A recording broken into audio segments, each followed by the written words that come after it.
Hi friends! ఈ షర్ట్‌లో 60వ జ్ఞానపీఠ పురస్కారం పొందినటువంటి ఆర్ వైరముత్తు గురించి తెలుసుకునే ప్రయత్నం చేద్దాం. ఈయన ప్రముఖ తమిళ కవి మరియు నవల రచయిత.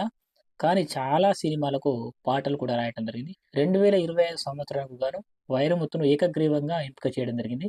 జ్ఞానపీఠ పురస్కారం రావడం మరి ఇదే మొదటిసారి ఈయనకి. గతంలో 2 సార్లు వచన సాహిత్యానికి ఈ పురస్కారం లభించింది.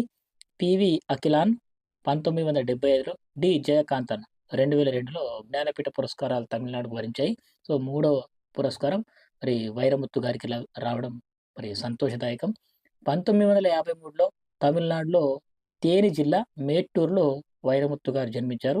కళాశాల విద్యార్థిగా ఉన్నప్పుడు ఆయన రాసిన 'వేకరై మేఘంగల్' అనే కవితా సంకలనాన్ని అప్పట్లోనే ఓ మహిళా కళాశాలలో పాఠ్యాంశంగా పొందుపరచడం జరిగింది. వైరముత్తు 40 వరకు పుస్తకాలు రాశారు. 'కల్లికట్లు ఇతిహాసం' రచనకు 2003లో కేంద్ర సాహిత్య అకాడమీ అవార్డు కూడా వచ్చింది.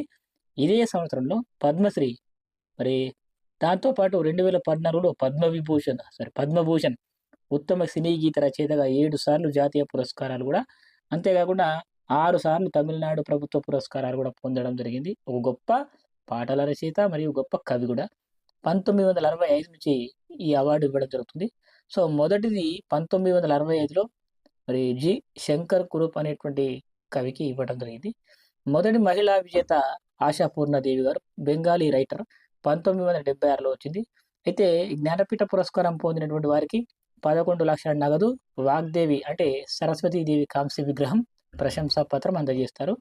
ఇక భాషలు అంటే భారత రాజ్యాంగంలో 8వ షెడ్యూల్‌లో ఉన్న 22 భాషలతో పాటు ఆంగ్ల భాషలో అద్భుతమైన సాహిత్యాన్ని సృష్టించిన భారతీయ పౌరులకు మాత్రమే ఈ అవార్డు ఇస్తారు. ఈ అవార్డును రచయితలు జీవించి ఉన్నప్పుడు మాత్రమే అందజేస్తారు.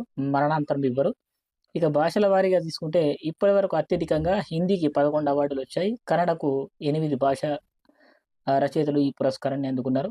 ఇక 59వ జ్ఞానపీఠ అవార్డు విజేత ఎవరు అంటే వినోద్ కుమార్ శుక్లా. మరి హిందీ భాషకు అవార్డొచ్చింది. ఛత్తీస్‌గఢ్ రాష్ట్రం నుంచి ఈ అవార్డు పొందిన మొదటి వ్యక్తి ఆయన. తెలుగు విజేత తీసుకున్నట్టయితే విశ్వనాథ సత్యనారాయణ గారు 'రామాయణ కల్పవృక్షం' అనే రచనకు 1970లో అవార్డొచ్చింది. రెండో వ్యక్తి నారాయణ రెడ్డి గారు. 'విశ్వంబర' రచనకు 1988లో వచ్చింది. ఇక రావూరి భరద్వాజ గారికి 'పాకుడు రాళ్ళు' అనే నవల రాసినందుకు గాను 2012లో ఈ పురస్కారం వచ్చింది. సో, ఇది మరి జ్ఞానపీఠ పురస్కారాలకు సంబంధించిన సంక్షిప్త సమాచారం.